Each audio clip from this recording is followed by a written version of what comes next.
Building a network is no easy task. It takes time and effort, but can be a major key to a successful career.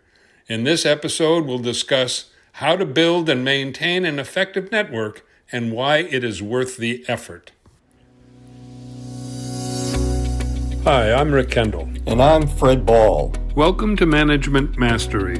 The purpose of these podcasts is to share what each of us has learned about good and bad management in our combined over 40 years of experience, both as managers and executive coaches.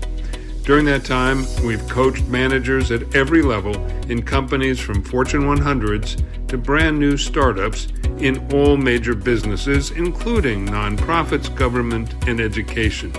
So whether you're just starting in your first management position or are an experienced manager looking to strengthen your management skills, we know our podcast will be valuable to you. Today we're going to talk about types of networks and their uses, issues with building a successful network, and the follow-up and record keeping that you need to do to keep your network active. It's critical to understand that building and maintaining a strong, active network becomes increasingly important as you move up in your career. As a manager, it is also important that you encourage your staff to network as well, especially professionally. Unfortunately, network is often seen as job hunting by some managers. While this can be true, your staff's networks can also be additional sources of industry and company information for you. If your staff feel they are encouraged to network and share appropriate information with you. Also, strong positive relationships between your staff and others in the company and industry all reflect positively on you. We want to take a look at the types of networks and then the uses for networks. Let's talk about the types of networks first. There are really several different kinds. Some of them are personal networks. These would include family, friends, former classmates. Then there's professional networks, and this would be co-workers, others in your company, clients, other business connections, people you meet at trade and industry events. You also don't want to forget your college contacts and the alumni from the colleges. And then there are things like interests and hobbies. You might be involved in book clubs, sports clubs, members of social groups, etc. And the thing that you want to keep in mind with these networks is that they're all very permeable. A connection in one can certainly lead to another or be involved in more than one of these kinds of things.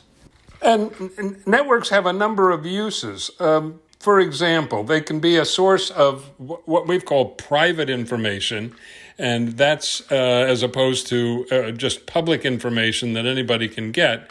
And it's gathered from personal contacts who can tell you something unique that you can't find in the public domain.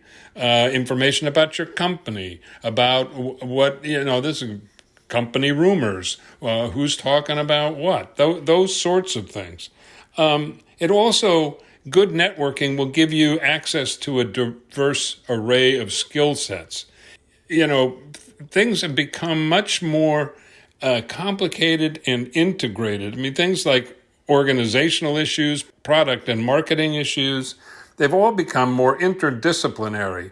And that means that individual success is tied to the ability to transcend the natural skill limitations through others, so that you've got help to understand complex issues, problems, that sort of thing. So what you've been saying is that some of those first couple of things, the private information and the skill sets, have to do with someone being able to do their work successfully.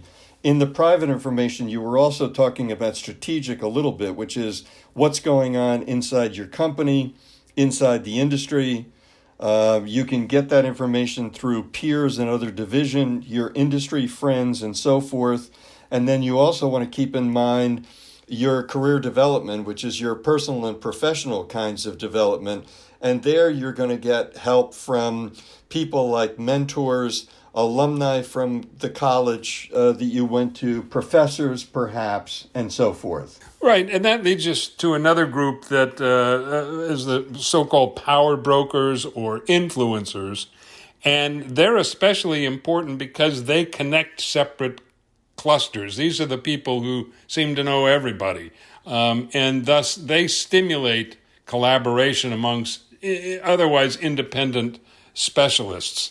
I worked at a place where they encouraged you to connect with people in the larger company, but outside of your immediate space. And I got the most important insights into my business from people who were in a totally separate business, but parallel in many ways. So that kind of networking and connecting across different people, particularly the influencers or the power brokers, is so important.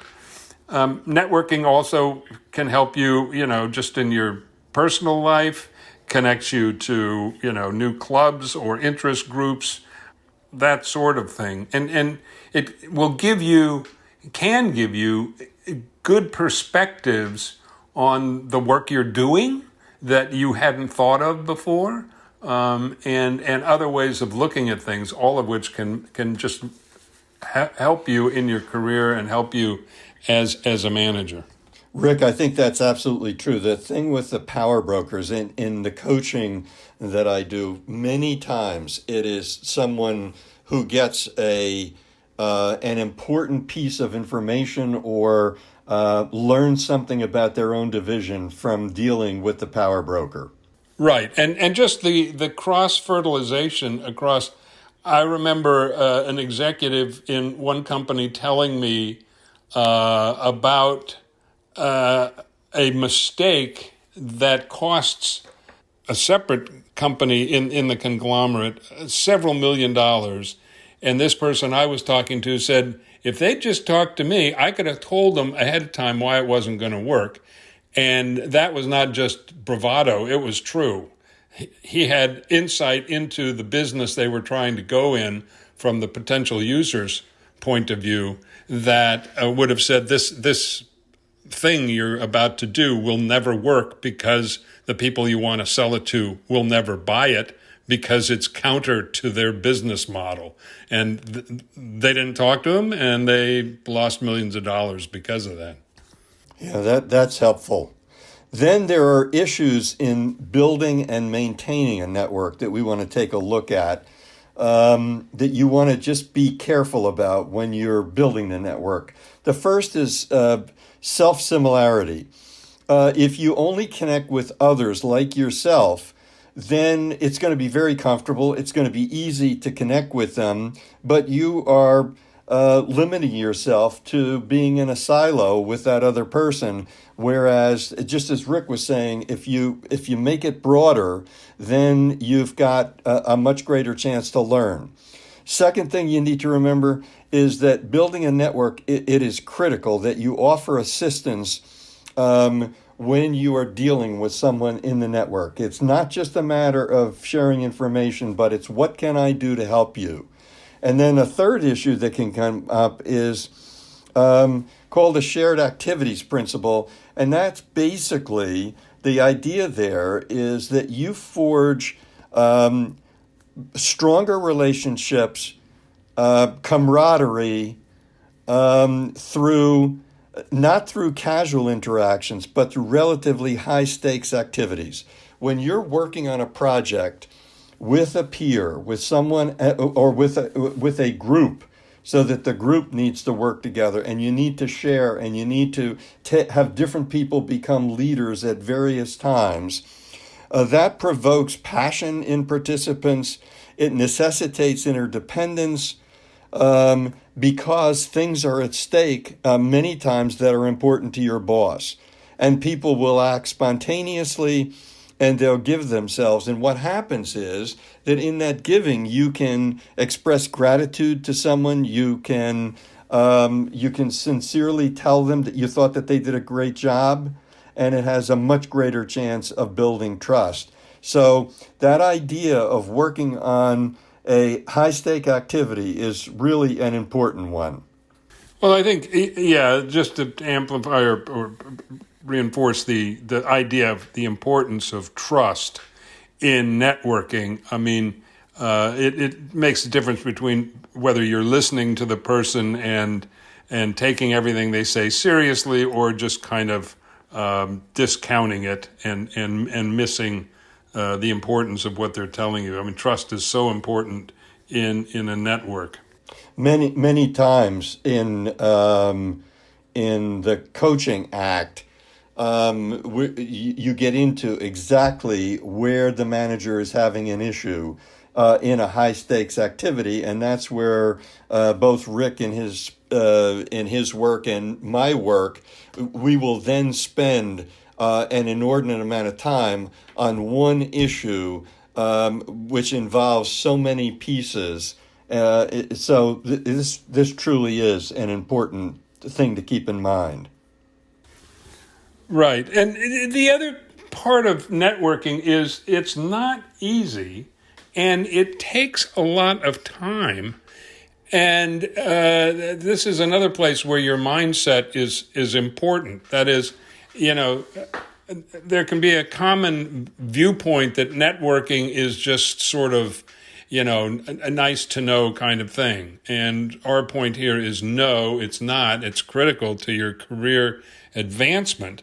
And so you need to change your mindset so that you see like business trips and meetings as an opportunity to network. And it should be a key feature of those events, so that you're looking to make connections. You're seeing who's there that you want to connect with and why.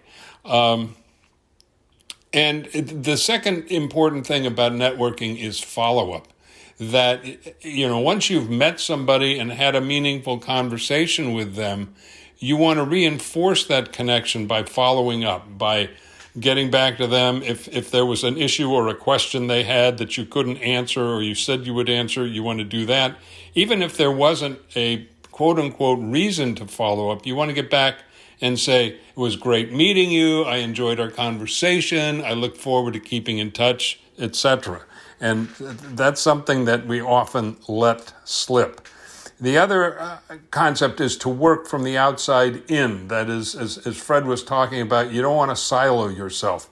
You want to go with the people who are not in your inner circle now. You want to broaden that and do whatever you can to break out of your current environment. That could be finding a new hobby, volunteering in a new organization, joining a new trade group, or going to meetings that you don't normally go to, etc. And you want to make sure you've got time to network, that you see it as an important key part of your job, because that's what it is. It helps you, but it also helps your department and your company by you being tuned in to what's going on and having that range of resources to help you get your job done. That's exactly right. That's going to be where you either follow up or you fail. And the follow-up is all about what Rick said. Have your list. Who is it that you want to see?